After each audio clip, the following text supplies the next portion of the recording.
ఇక్కడ నవగ్రహాలు ఉన్నాయి. ఒకవేళ నవగ్రహాలు తిరగాలన్నా కానీ తిరగచ్చు. సీతాదేవి రాముల వారు ఆంజనేయ స్వామి ఈ ప్రాంతాల్లో తిరుగుతున్నప్పుడు వాళ్ళు ఒక స్వయంగా ప్రతిష్ఠ చేస్తారని అనుకున్నారు. ఇక్కడ శివలింగాన్ని చేసిన తర్వాత. హాయ్ ఫ్రెండ్స్, అందరికీ welcome back to my YouTube channel Sunil పరివాక్స్. ఈరోజు మనం పట్రాంగం గుడికి అయితే వెళ్తా ఉన్నాం. మనం ఫస్ట్ ముందుగా మల్లా నుంచి అయితే బయలుదేరుతున్నాం. మల్లా నుంచి పట్రాంగం గుడి వచ్చి ఇంచుమించు 18 కిలోమీటర్లు అయితే ఉంటుంది. ఇక్కడ మనకు కొన వరకు బోర్డులు అయితే కనిపిస్తూ ఉంటాయి. ఇక్కడ పట్రాంగం అనే గుడి యారో మార్కు మనం రైట్ సైడ్ తీసుకుంటే పట్రాంగం గుడి అయితే వస్తుంది. మనకు ఇంచుమించు పట్రాంగం గుడి దగ్గరికి 6 కిలోమీటర్ల వరకు నియర్ బై 6 కిలోమీటర్ల వరకు మెటల్ రోడ్ అయితే వస్తుంది. ఈ మెటల్ రోడ్డు ఇరువైపులా సముద్ర రేవులకైతే కాలువ ఒక నదితో పాటు అయితే ఉంటుంది. పట్రాంగం గుడి అనేది ఇంచుమించు ఒక ద్వీపంతో పాటు అయితే ఉంటుంది. సో మనం ఇక్కడ వర్షాకాలం అయితే కొంచెం చాలా ఇబ్బందిగా ఉంటుంది. మనం ఫైనల్లీ పట్రాంగం గుడి అయితే చేరుకున్నాము. గుడి చుట్టూ వాతావరణం అయితే చాలా బాగుంటుంది. మీరు కావాలంటే ప్రశాంతంగా ఫ్యామిలీతో గడపడానికి అయితే గుడిలో ద బెస్ట్ ప్లేస్ అయితే నేను చెప్పగలను. ఫ్రెండ్స్, ఫైనల్లీ పట్రాంగం శివాలయం అయితే చేరుకున్నాము. ఒకసారి చుట్టూ వ్యూ చూడండి. చుట్టూ వాతావరణం అయితే చాలా బాగుంది. ఇక్కడ ఈ పట్రాంగం గుడికి దగ్గరలోనే ఒక 5-6 కుటుంబాలు అయితే ఉంటున్నాయి. ఇక్కడ ఎక్కువ జన సందర్శన కూడా పెద్ద. ఇది గుడి వ్యూ బయట నుంచి చూడండి, బాగుంది కదా. గుడి అయితే చాలా బాగుంది. ఒకసారి లోపలికి వెళ్దాము. మనకు గుడి టైమింగ్స్ వచ్చేసి ఉదయాన్నే ఉంటుంది, ఉదయం సాయంత్రం ఉంటుంది. ఒకవేళ పొరపాటున మీరు వస్తే ఇక్కడ మనకు చూడండి, ఈ పక్కన ఈ సైడు ఫస్ట్లో స్వామి ఉంటారు. ఆయన అడిగి లోపల చూపిస్తారు అంతా. ఆ పక్కనే మనకు షాప్ కూడా ఉంది. ఏంటంటే మామూలుగా థమ్స్అప్ కూల్ డ్రింక్స్ కావాలంటే తీసుకోవచ్చు, అవైలబుల్ అయితే ఉన్నాయి. ఇక్కడ జన సందర్శన అయితే చాలా తక్కువ. ఇక్కడ ఒకసారి మనం గుడి లోపలికి అయితే వెళ్దాం. ఇదే మన పట్రాంగం శివాలయం. మనకు ఎంట్రన్స్లో ఆ సైడ్ శివ పార్వతులు బొమ్మలు అయితే, ఈ సైడ్ వినాయకుడి బొమ్మ అయితే వేశారు. ఇది ఎంట్రన్స్, ధ్వజస్తంభం.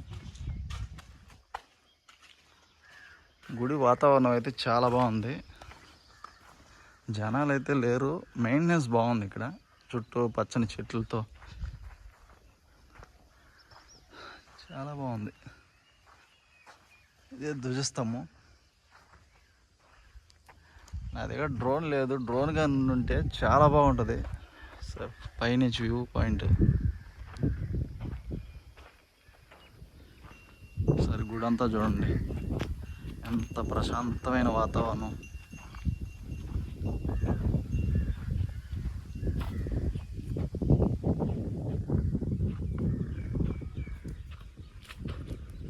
ఇక్కడ నవగ్రహాలు ఉన్నాయి. ఒకవేళ నవగ్రహాలు తిరగాలన్నా కానీ తిరగచ్చు. యాక్చువల్లీ ప్రతి శివాలయం గుడిలో నవగ్రహాలు కంపల్సరీ ఉంటాయి. నాకైతే చాలా బాగా నచ్చింది. ప్లెజెంట్గా చాలా బాగుంది. అసలు చెట్లు, ఇక్కడ చుట్టుపక్కల వాతావరణం, జన సందర్శనే తక్కువగా ఉంది. అంటే కొంచెం దూరం కావడంతో ఇక్కడికి జనాలు రాలేకపోతూ ఉన్నారు. ఇక్కడ వచ్చే వాళ్ళు మాత్రం ఖచ్చితంగా ఫుడ్ అయితే ప్రిపేర్ చేసుకురండి. కూల్ డ్రింక్స్ బిస్కెట్స్ అవి కావాలంటే గుడికి ఎదురుగానే ఒక ఇంట్లో షాప్ అయితే ఉంది, అక్కడైతే ఉంటాయి. ఇబ్బంది అయితే లేదు.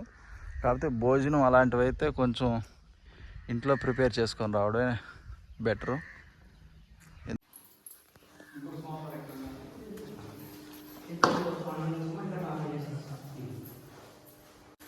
ఇదే స్వామి శివాలయం.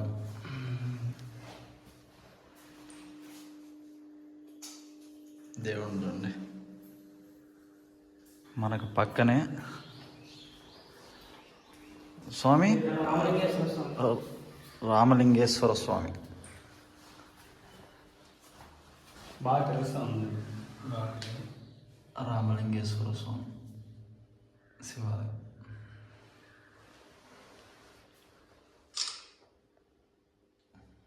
స్వామి శివలింగానికి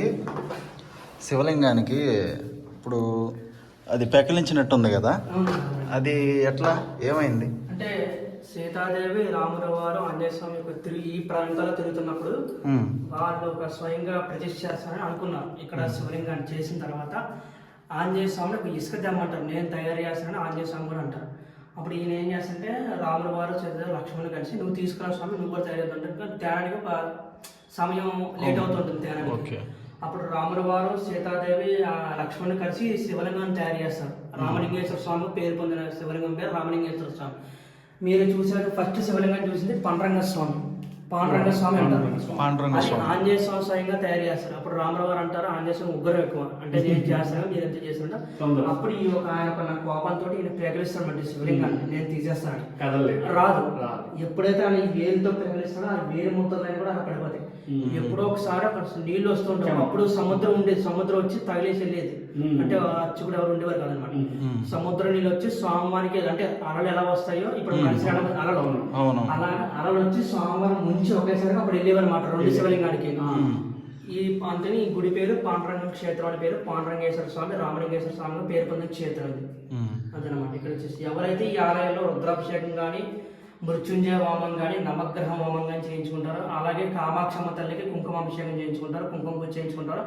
అష్టైశ్వరాన్ని కూడా వాళ్ళకి అన్ని అనుగ్రహం ఉంటుంది. ఎల్లవేళ కూడా రామలింగేశ్వర పాండురంగేశ్వర కామాక్షమ్మ తల్లి అనుగ్రహం ఉంటుందని ఒక ప్రతిష్ఠ. ఇక్కడ చాలా మంచి విశిష్ట ఆలయం, చాలా పురాతన ఆలయం ఇది. ఈ ఆలయం వచ్చి రాజరాజ నరేంద్రుడి కాలంలో నిర్మించిన గుడి ఇది. చాలా ప్రఖ్యాతిగాంచిన ప్లేస్ అంటారు. ఏంటండి స్వయంగా కూడా ఇది ఎవరు కూడా తయారు చేయలేదు శివలింగాన్ని, స్వయంగా సాక్షాత్ దేవుడే వచ్చి తయారు చేసిన శివలింగాన్ని. మీరు చూసి ఉంటారు, చాలా గుడిలోకి వెళ్ళే ఉంటారు, పలానా శివలింగానికి అంటే బ్రహ్మసూత్రం ఉండి స్మూర్తిగా ఉంటే శివలింగాలు. ఇక్కడ అలా కూడా ఉన్నాయి, స్వయంగా దేవుడు స్వయంగా తయారు చేసిన శివలింగాలు. ప్రతి నిత్యం కూడా ఈ 6 దేవాలయాలు అంటే 6 దేవాలయాలు కూడా ఫస్ట్ గణపతి స్వామికి అభిషేకం, తర్వాత పాండురంగ స్వామికి రామలింగేశ్వర స్వామి, తర్వాత వల్లి దేవసేన సమేత సుబ్రహ్మణ్య స్వామికి అభిషేకం, తర్వాత అమ్మవారైన కామాక్షమ్మ అభిషేకం. లాస్ట్ ఏ విధంగా అయితే మన ఆంజనేయ స్వామికి అనుకుంటాం ఆంజనేయ స్వామికి అభిషేకం చేస్తాం. అక్కడితో ఈ 6 గుళ్ళకి అభిషేకాలు అలా కంప్లీట్గా పోతుంది. ఉదయం 5ంటికి మొదలెట్టే అభిషేకాలు మినిమం 9:30 కల్లా క్లోజ్ అవుతాయి అభిషేకాలు, 9:30 అవుతుంది. అలాగే మధ్యాహ్నం మనం చూసుకుంటే మామూలు గుళ్ళల్లో ఉదయం మధ్యాహ్నం సాయంత్రం నైవేద్యాలు పెడతారు. ఈ గుళ్ళో మాత్రం మధ్యాహ్నం మాత్రమే మహా నైవేద్యం కింద ఏర్పాటు చేసి స్వాములు ఇక్కడ అందరికి కూడా నైవేద్యం పెడతాం.